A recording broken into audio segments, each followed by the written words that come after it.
Hey guys, I'm Tiffany Harlick of Hacienda Harlick Honey. I'm a beekeeper in West Texas, and part of my role with beekeeping is good stewardship and providing education so that people can have resources about bees, honey harvests, and all things associated with our foodways, soil health, and happy beekeeping, right?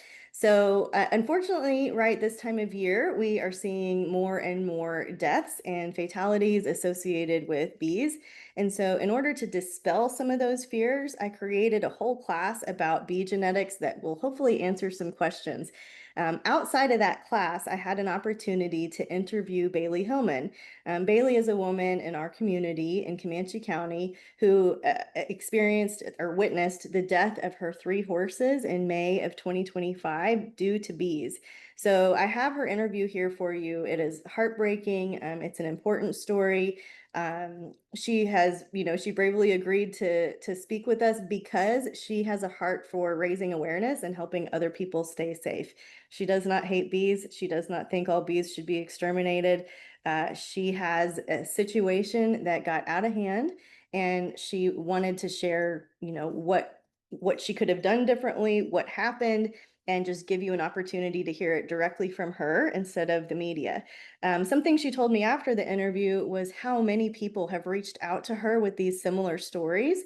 And so, I get some pushback from beekeepers. It's like, oh, you're spreading fear. Well, I really just want to have a transparent and honest conversation. Hopefully, it dispels some of your fear and just helps you understand what happened. And maybe the class on genetics will also help you understand more about bees, right? So it's a deeply emotional account. It's also an opportunity just to talk about the importance of responsible bee stewardship and education. We need bees for our foodways. So we are advocates for the pollinators, and we just need to understand the truth behind bee genetics and know how to respond to colonies when they get aggressive. So if you would like to take my class on that, please do. And otherwise, if you would like to support Baillie, she has a GoFundMe that I have donated to, and I hope you will as well. I will make sure that that is linked in the interview notes below. And she is just a kind heart, a good woman, and I would love to see our beekeeping community really help her and stand forward and give her a big, Texas hug to help support overcoming these tragic losses for sure.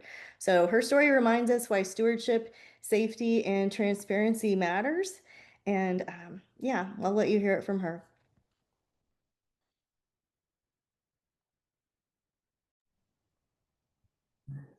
Hey guys, I'm Tiffany Harlick with Hacienda Harlick Honey, and I reached out to my new friend Baillie Hillman over in Comanche County. Unfortunately, because she has a really raw, powerful, and emotional story around livestock loss due to bees. So, you guys have seen this in the news. She has agreed to share her story basically for public awareness. Bailey's not a beekeeper, but she is a horsewoman. And before we get into the details of what happened and address all of your fears and concerns, I want you to know Baillie first. So, Baillie, would you just tell us where you grew up, how you got to Comanche, how you enjoy equestrian sports, and a little bit just about you? Yeah, so I originally grew up in East Idaho, right on the Idaho-Wyoming border, like 30 minutes from Jackson, Wyoming. That's kind of where I tell people I'm at. And I am like fifth generation born and raised there. I went to college in Oregon for a couple years, and then I ended up in Texas because of Tarleton. So I got my animal science degree at Tarleton, and I've stayed, and now I'm getting my master's in ag communications there. Um, Wow. yeah, so I knew that I wanted to stay down here, and renting was going to be just as much as like paying a mortgage. And so I bought this place here that I have outside of Comanche. My parents helped me, and I was really lucky with that. And so I've just stayed, and now I have my boyfriend. He lives here with me, and we have some friends that stay with us. And so that's kind of how I ended up in Comanche, but really because of Tarleton. Amazing. So, you know that Comanche is a special place in my heart. My grandparents are from there. We Yeah. used to have a general store on the square there, and I think that you and I we have a similar love for Comanche and Comanche County people. Yeah. Yeah. So. Again, I've had a lot of tears about your experience as well. And so I want to just give you our deepest condolences from everybody that is watching your interview. I know that you have relived this story several times, so I just want to say thank you on behalf of the people that are hearing it for the first time. People are asking me all the bee-oriented questions. What do we do in response to this elevated situation with bee attacks? How do I ensure my safety? What do we know about the genetic testing? What is my risk living in the area? How should I respond if I'm in Baillie's shoes? And so I'm addressing all of those separately. Really, what I want to talk about is have you walk us through the incident and then ask some specific questions that people have emailed me. And so would you just kind of take us into the moment? What's going on with the horses? What are you seeing? And let us hear it from you. Yeah, so we have a pretty big front lawn right now. I don't have it fenced in yet or anything like that, and I don't even own a mower right now. We were just kind of like letting our horses graze the lawn. And so on the 9th, my boyfriend and I decided to set up a hot wire fence around in like the front yard of our house area and turn a couple horses out onto the grass just to eat some of the grass down. And I knew it would be good for the horses because a couple of them didn't go through the winter very well. They were just a little lighter weight than I wanted them to be. So I thought the grass would be really beneficial for them. And I work from home when I'm not going to school. And so James left pretty early, my boyfriend, to go to work that morning, and he turned the horses out. And I work early. I work at 6 a.m. And so I normally am in my office working early until about 10 or 11 is when I come out of the office early the first time. And so I decided to just poke my head out the window that morning and check on the horses like I normally would. We've turned them out like that a bunch of times. And it just honestly really looked like a black cloud was over all the horses. They were stationary. Their heads were kind of like in between their legs and they were kind of rocked back onto their hind end. And it just wasn't it wasn't normal. And I couldn't tell really what was flying around them at first. I thought it was horses or horse flies or Mhm. flies or something like that. So I ran outside to move them. I got a halter and started to try to halter them. And that's when I realized it was bees. And the bees followed me back into the house. And I got some of them, not all of them. Most of the swarm stayed around all three horses. Like there was so many of them that all three horses were just covered in them. Um, I ran back inside and I got dressed. I had shorts and a tank top on. I got pants on. I got a warm jacket on. I put a scarf over my face and a beanie on my head because I'm terrified of getting stung. Yeah. And I ran back outside with halters and I put halters on the horses and I just couldn't get them to move. They didn't want to move at all. And by this time, one of them had gone down and was lying down and she had her feet on my front porch, kind of like she like rolled into it. And I tried rolling her over and I couldn't get her rolled over. She was just too heavy for me. I couldn't get like the leverage to get her rolled over. In the meantime, in all of this, I had called my boyfriend. He was coming home to help me. I had brought out like a hose to spray the horses down. I ended up calling 911 to see if like the fire department could come out. I also yeah, I called 911. James, my boyfriend, was on his way. I called my James's parents and my parents asking if they could try to get a vet out because I knew the moment that I saw them that they weren't going to be okay. Like I just could Yeah. feel it in my heart. Everyone was telling me not to worry. Like bees won't kill your horses. Bees won't kill your horses, and you just know, like something's wrong. I drug the hose over to the front of the house and started spraying the horses down and the one laying down. And it did seem to help maybe a little bit, but the bees, I don't know. I don't know much about bees, but it just seemed like they got angry or they started attacking the hose. They started like dive bombing me more. They were like digging into the bun on my head and into the beanie that I had on my head. Mhm. So once I realized I wasn't going to be able to be the one to move the horses out, because they ended up starting getting dangerous too. They were rearing and pawing at their faces. Um, Yeah. I ran to the road and waved a guy down, and he helped get the bees off me. And then that's when the ambulance showed up. Just a guy on the road. Yeah, I think he worked for Encore, like the power company here. Mhm. I think I have not seen him since then. Oh, wow. He threw my jacket. He had me take my jacket off and he put it over my head because they were like stuck in my hair. And he was hitting me with his hat, killing the bees off me. And I was begging him to go and try and move the horses. And he tried to move the horses and he came back to me and he's like, the bees, they're everywhere. I don't want to go back. And I'm like, okay, I don't either. Um, Yeah, that's yeah. horrific. I am Yeah. so sorry. And you had a dog out as well? I had my dog and my cat follow me out there the first time I went out. Mhm. But then when I realized it was bees, I brought them back inside and locked them up. So the cat did get swarmed a little bit, but my dog was okay. Okay, all right. Okay, and people were asking, thank you for sharing that. Yeah. Ugh. Um, so some of the questions people are asking is when is that the first time you noticed bees at all? Yes, Yeah. I've never seen it. Never. And I'm not joking when I see this. I've never seen a bee here. We've had wasps. We've had like the red Mm-hmm. wasps that like live up in the top of our rafters of our hay shed, and we've kind of just let them live. Mm-hmm. I had a friend come and visit me. She was here for 2 weeks, and we sat out on my front porch, right where the horses were turned out, and hung out there. And I asked her, I was like, "Did you see any bees?" She never saw any bees. We've never seen anything. Yeah, that's so wild. Um, okay, and so you we're talking a little bit about how the bees were behaving. Some people, I guess, were saying they were curious if it was wasps, and obviously that's not wasp behavior. So Mm-hmm. I just wanted to clear that up for anybody. Yeah. And was there anything else noticeable about the bees, or like the sound, the smell, was there anything else you can describe about that part of it before we get out of the danger zone?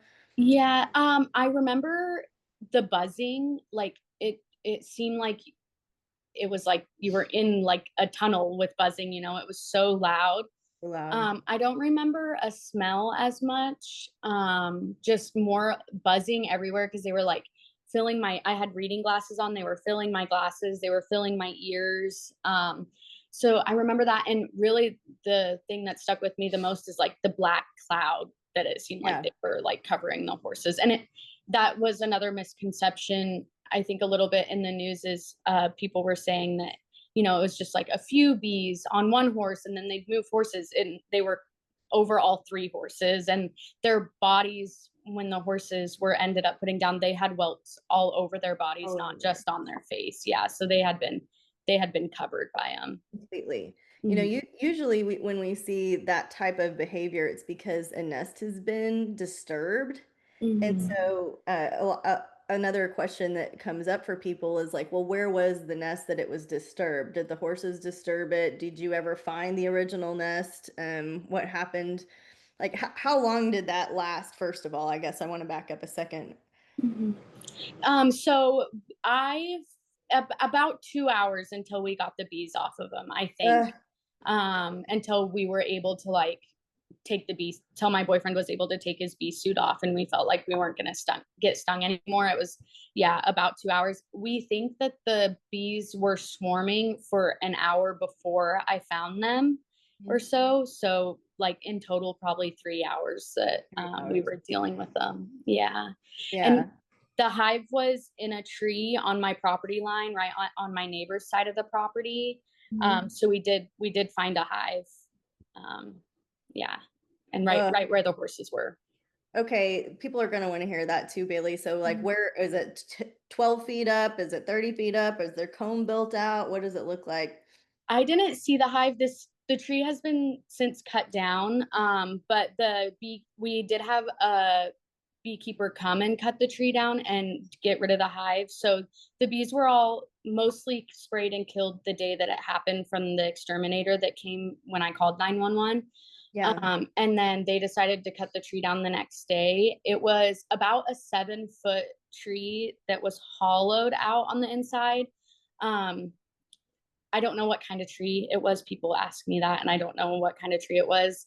I'm an Idaho girl with my trees. But there was combs in the tree, and he said it was a typical honeybee hive, like Okay. what how it was originally built. Okay. It sounds like it was an established colony, Mhm. and in a normal situation like that, there would have been some disturbance. Is there anything else that, I mean, I know you were working. Was somebody else mowing? Was somebody else tree trimming? Do you have any info on that? The neighbor was mowing the lawn that morning. Ooh. Yeah, yeah, and I'm so grateful he's okay because he's retired, he's elderly, and he loves to mow his lawn. So and it was pretty cold that morning, so I've been told that they were possibly dormant that morning. Hmm. What we don't really understand and what I haven't done any research on is we've been around that tree a lot and we've had horses out there previously, Hmm. and when it's been warm out, so they're newly aggressive or whatever. It's something changed in the time Something that, changed. Yeah. yeah, Well, yes, I'm so glad your neighbor is okay. And yeah, yeah. and people mowing are now scared, right? And so they're Hmm. doing pasture inspections, and they're like looking at their outdoor life a little bit differently. Uh, Hmm. okay, so what was the ultimate method of stopping the attack? What? Yeah, so really what stopped the yeah, we were able to remove the horses from the swarm was the fire department came, and Mhm. they brought Dawn dish soap and they put it in their tank, the Dawn dish Wow. soap into their tank, and they were able to start spraying our horses down, and killing the bees on the horses with the Dawn dish soap. And I didn't know that Dawn dish soap did that, but they knew, and so they brought it. My boyfriend, in the meantime, we have an amazing volunteer fire department here, so it took them a little bit of time to get here because they have to leave work. So the police department originally showed up, and my boyfriend had the wherewiths to send um, one of the police officers with money to go get fly spray, just something to get the bees off of the horses. And that Mhm. helped a little bit to repel them at first, but then of course it didn't fix the problem, if that makes sense. Yeah. Yeah. Yeah. So ultimately the Dawn soap from the firefighters is what Yes. stopped it. And the Yeah, horses. the Dawn soap, and then the pest control guy came after that. Got it. And the horses are in what state after the Dawn So soap? after it all happened, the horses were all standing. My boyfriend was able to get them moved. Mhm. And but their faces had started to begin to swell. Their noses were starting to swell and collapse. Their eyes were swelling shut. They were sweating like Mhm. from the insult and everything. And so yeah, they were not in good shape at that point once we got the bees off of them. And the vets have come out at that point, or? Yeah, so the vets had come. They administered Dex. That's the Yeah. layman's terms for it, for like as an antihistamine. Yes. And then Yeah. we also gave them guanabens, just to calm them because they were dangerous to be around. They were raring. My boyfriend got struck on the top of the head by Uh, a yeah. horse who got pawed, and cracked his head open. He had blood going down his face. So they were dangerous to be around. Really, that was my first worry, was that someone was going to get hurt. And then, so yeah, we gave him guanabens to calm him down. Dex as an antihistamine. My boyfriend was able to give one of them liquid baby Benadryl down her throat. Mhm. Um, so yeah. Yeah, you guys did everything you possibly could. Mhm. I'm wondering about the reaction to just the water, the spray hose. Mhm. That just made it worse, you said. It felt like it did. Yeah. Yeah, yeah. I didn't try very long. I knew it wasn't gonna be my savior. Like I knew it Yeah. wasn't gonna like help me save all three of them. Yeah. And at that point, I was like, I was in the swarm and I was being swarmed so much that I panicked out of there. Yeah. Understandably so. Mhm. Um, okay. Is there anything else that the beekeepers that did the removal told you or gave you insight about that you're able to share at this point? Yeah. I don't want to. bred like false information, like I said, Yeah, because I don't know all the information and I haven't done the research. I yeah. don't know. You would know more. Like, can a hive become Africanized very quickly? Like, because he thinks that they became aggressive or the hive was maybe taken over or something like within 24 hours of the event happening. So I don't even know if that's possible. Um, Yeah. Well, but there's a lot of different answers for that, right? mm, In what that approach, maybe that beekeeper was talking about usurpation, and okay, so what can happen is it's very small group of bees with a queen will come into just a normally docile hive, and okay, the workers will go in and kill that queen, and then their their spicy queen will come into the okay. hive and now start to reign. And so now all of she Oh, is laying eggs that have been bred by another field. And so, it wouldn't happen overnight just because it takes a while for her to lay the eggs and for those new right, genetics to take place. Um, right. yeah, okay, so that's a That good makes sense. point. I'll bring that up in my class and thank you. Yeah. Yeah, there, if you get 10 beekeepers in a room, there's 11 different answers. And so I Hmm. do want to be careful about how I share my opinions, but there's also data that would support, yes, a change of behavior. Um, Hmm. and yeah, Especially, I feel like since we had been around the tree so much and we mow under the tree so much, like we definitely have mowed under it. And my lawnmower guy, I do have a guy that comes, has mowed under it in like warm temperatures, you know? So yeah, very interesting. one thing when I'm helping people set up apiaries is I make sure that their apiary is, I like to say 500 feet away from livestock, 500 yards away from livestock. Um, Hmm. the Depending on the genetics, bees will travel up to 300 yards to chase, Okay. and so that is why it's not always the best idea to have them in an urban environment because they can get everybody really quickly. But Hmm. at the same time, I mean, there's pros and cons, and there's responsible ways to handle it all. But I usually Hmm. like to tell people to keep their livestock and including their dogs, or even their chickens or goats. If I'm setting up an apiary on somebody's land that has fenced in livestock that can't get away, right? Like, Hmm. I think that's another thing for our talk for public awareness, right? And so Hmm. I'm curious, how far away is this colony from your yard? Do you know any? Yeah, it was right. It was right there. The Yeah, horses were able to graze right at the tree. right there. Hmm. Golly. Yeah, it I'm was. I mean, the neighbor weed whacked the tree. Like he would clean around the tree, weed whack around Yeah, and everything. yeah. Yeah, And was yeah. there a storm or high pressure, low pressure, any barometric changes going on that day? I don't think I know it was. I know nothing about Yeah, barometric or anything. Then it was a cooler morning than it had been. It was May 9th, so we could probably look back. It was yeah. Friday. Right. Um, Yeah. So but 2025, if you're watching this in the yeah, future, yeah, May 9th. yeah. There was definitely, it was cooler that morning, definitely. And my boyfriend even said it was cooler that morning, but we knew it was going to be really warm that day. Mhm. Um, that's, yeah, all I remember. I think it had rained that week. Um, Yeah. Sometimes when there's a big storm system moving in, the behavior will change as well. okay. If they're starving, I mean, there's many things that can change behavior as well. But Okay. I don't want to focus on that for your Yeah. interview. I just want Uh-huh. to give you the floor to speak. Is there, I mean, anything else? I know that we have access to a GoFundMe for Mhm. you to help with the damages and the loss. It's an emotional loss too, and so.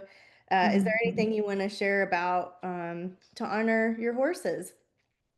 Um, Not a lot. I just hope that like my story can be shared so people can be prepared and Yeah. having the right items on hand, like that you would never know that you needed, like Dawn dish soap would save your animals, and knowing like how to act, because one bee sting in the wrong place on a horse can make their head swell. I mean, I've had that happen before where it was just like a couple bee stings and our horse's head has swelled. So like putting hoses in their nose so that their nose won't collapse and they can still breathe because they can't breathe through their mouth, and keeping those drugs on hand to be able to act quicker than we were maybe able to.